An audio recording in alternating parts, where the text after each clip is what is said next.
د هغه خدای په نامه چې بخښنه یې تر غچ اخیستلو ډېره غوره بللې ده. ستړي مه سئ، ناصر ریشا یم. د نړیوالو اړیکو په باره کې د ویډیوګانو د سلسلې شپږمې برخې ته ښه راغلاست. تاسو به خامخا د بالانس آف پاور یا د ځواک د انډول او یا هم د قدرت د توازن اصطلاح اورېدلې وي او یا به مو لوستلې وي. په نړیوالو اړیکو او نړیوال سیاست کې دا هغه کانسپټ دی چې دا موږ ته راښیي چې دولتونه په مشخصو حالاتو کې څنګه سلوک کوي او ولې یې کوي، یا څنګه برخورد کوي او ولې یې کوي. البته دغه کانسپټ چې دی د سیاسي ریالیزم په تیوري پورې تړلی دی. نو راځئ چې وګورو چې بالانس آف پاور یا د ځواک انډول څه شي دی. ښه، د ځواک انډول د قدرت توازن یا بالانس آف پاور دا تیوري چې ده په اصل کې د دولت پر چلند باندې تمرکز کوي. د دې تیوري پر اساس وایي دولتونه داسې عمل کوي چې په دا نړیوال سیستم کې د قدرت توازن وساتي. دلته به دا به یو نړیوال سیستم وګورو. دلته دا دی 5 دولته شته او تقریبا سره مساوي دي. نو د دې لپاره چې د داسې یو حالت مخه ونیول سي چې په دغو دولتونو کې یو دونه زورور سي چې هغه یو بل دولت باندې مسلط سي او پر د نور باندې مسلط سي او یا د نور حتی فتح کړي، د دغسې یو حالت د مخنیوي لپاره لازمه ده چې د قدرت توازن وساتل سي. نو دا کار څنګه کیدای سي؟ مثلا یو داسې کیدای سي چې د خپل قدرت په څوک زیاتوي. نو فرضاً د دولت چې دی یو څه زورور سول په نظامي برخه کې، سیاسي برخه کې دوی یو څه زورور سول وپړسېدله. نو مثلا د سی دولت چې دی دی راولاړېږي چې ښه د دولت خو دا دی زورور سو، ځواک یې ډېر سو. نو د دې لپاره چې د قدرت توازن وساتل سي چې وایي سبا پر ما باندې دی مسلط نه سي، دی هم راولاړېږي او خپل زور زیاتوي او خپل ځواک زیاتوي. معمولا په نظامي برخه کې نظامي ظرفیت او وسلې یا په هره برخه کې چې مقصد د یم ځان ورته غټوي د دې لپاره چې د دغه ګواښ مخه ونیسي. خو په نړیوال سیستم کې بیا هر څوک دونه منابع او سرچینې او دونه پیسې نه لري چې وکولای سي چې دوی هم د نور دولتونو سره د قدرت توازن ساتلو لپاره ځان غون ورته را لوی کړي، ورته ځان ورته زوره ورکړي.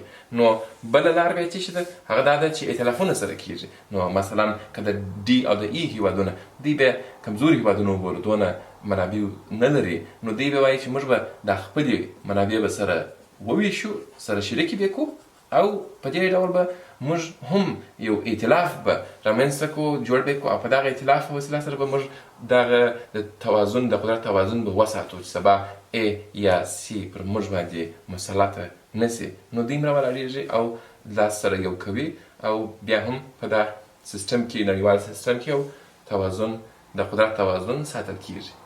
د قدرت توازن معمولا د اوږدې مودې دپاره په پایله یې سوله وي، یعنې جنګونه نه پېښېږي د یو څه وخت لپاره. خو کله کله بیا لازمه وي او اړینه وي چې جنګ هم پېښ سي.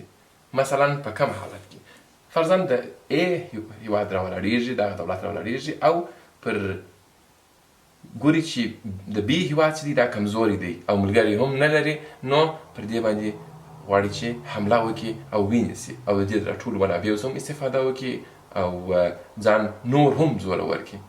نو دلته چې دی د سی او ډي او ای دولتونه چې دي دا ویني او دې ته متوجه کېږي. وایي داسې که داسې چې سبا دا د ای دولت چې دی د بي دولت یې هم ونیوی، نو دی خو به نور هم غټ سي او بیا به هغه زموږ زور نه پرسېږي او دی بیا کېدی چې پر موږ باندې مسلط سي او دغه د قدرت توازن مات سي. نو د دې لپاره دوی څه کوي؟ دوی دا راولاړېږي د ډي او د ای او د سی دولتونه پر ای باندې حمله کوي. نو یعنې حتمي نه ده چې دا به سوله وي، کله کله جنګ هم اړین دی، بیا هم د هغه قدرت د ساتلو لپاره. اوس نو دغه حالت چې دی دا په دوامداره توګه د بدلیدلو په حال کې دی، دا پر یوه حالت نه پاتې کېږي. د نن دوست د سبا دښمن دی او برعکس.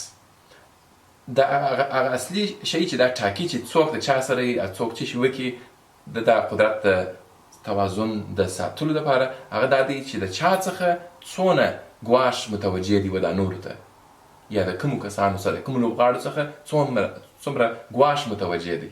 نو د دې لپاره چې دا داسې وسي د ریالیزم تیوري چې ده هغه اساسي خبره یې دغه ده چې دغه دولتونه چې دي دوی د قدرت توازن د دې لپاره ساتي چې د ګواښ مخه ونیسي او همدارنګه د خپلې پالیسۍ ټوله پر دغه رقم عیاروي چې د دغسې یو ګواښ د مخنیوي لپاره، یعنې پالیسي پر دغه باندې په دغه ترازو باندې دوی تلي چې د چا څخه په کوم وخت کې څونه ګواښ متوجه دی او موږ باید د چا سره ملګري سو چې د چا مخه ونیسو ټوله د خپل ځان د ساتلو لپاره.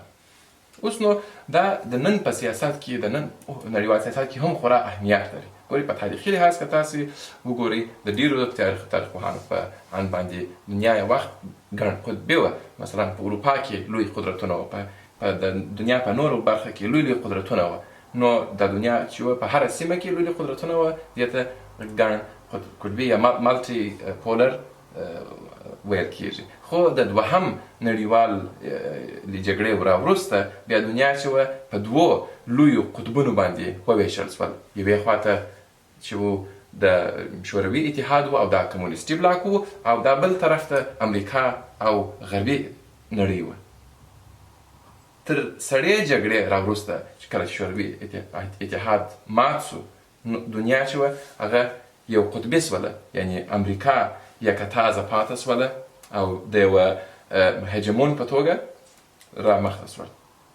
اوس نو د دغه تیورۍ پر اساس که داسې چې څوک وه آیندې ته او راتلونکي ته وړاندوینه وکړي، هغه به دا وي چې نو باید دا نور دولتونه که نن وي که سبا وي لاس سره یو کړي او امریکا ته لاس یو کړي او امریکا راچپه کړي.